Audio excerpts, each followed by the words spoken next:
malupit sa Luzon, mga may dito ako makain.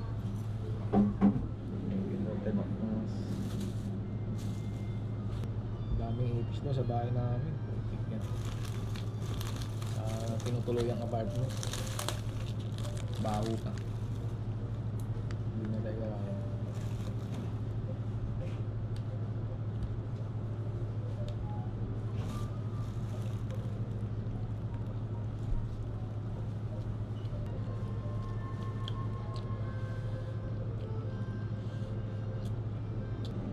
Goods. Show pag.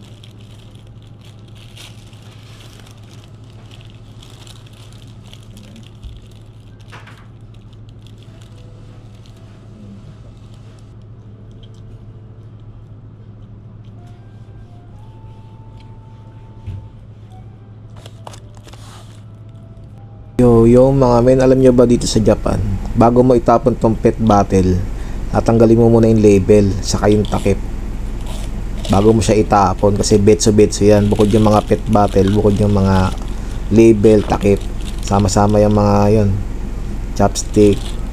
Ganyan sa Japan mga men, ganyan kadisiplina. Kaya kailangan mo ding sundin ang patakaran nila, lalo sa basura. Napakahigpit nila dyan mga men. Winning Japan.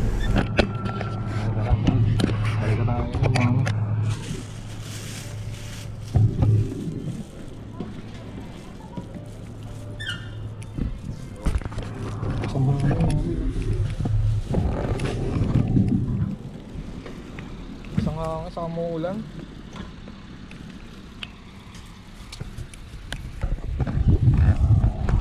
Alas 7 kami susunduin sa apartment.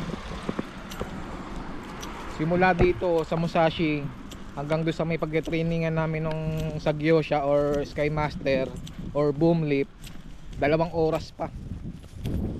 Kaya maaga kami pinagising, maaga kami pinagayak tayo sa Luzon. Maambon, pasangin. Pero all goods mga men, palag-palag. Wala tayong pagkain kasi doon daw wala raw mga sopa or convenience store, wala daw. Kaya magbaon. Ayan, magbaon tayo. Sana mamaya makapag-video tayo pa nag-ooperate na tayo ng Boom Leap ng Sky Master. Sana makasingit tayo ng video. Sana maganda yung angulo mamaya.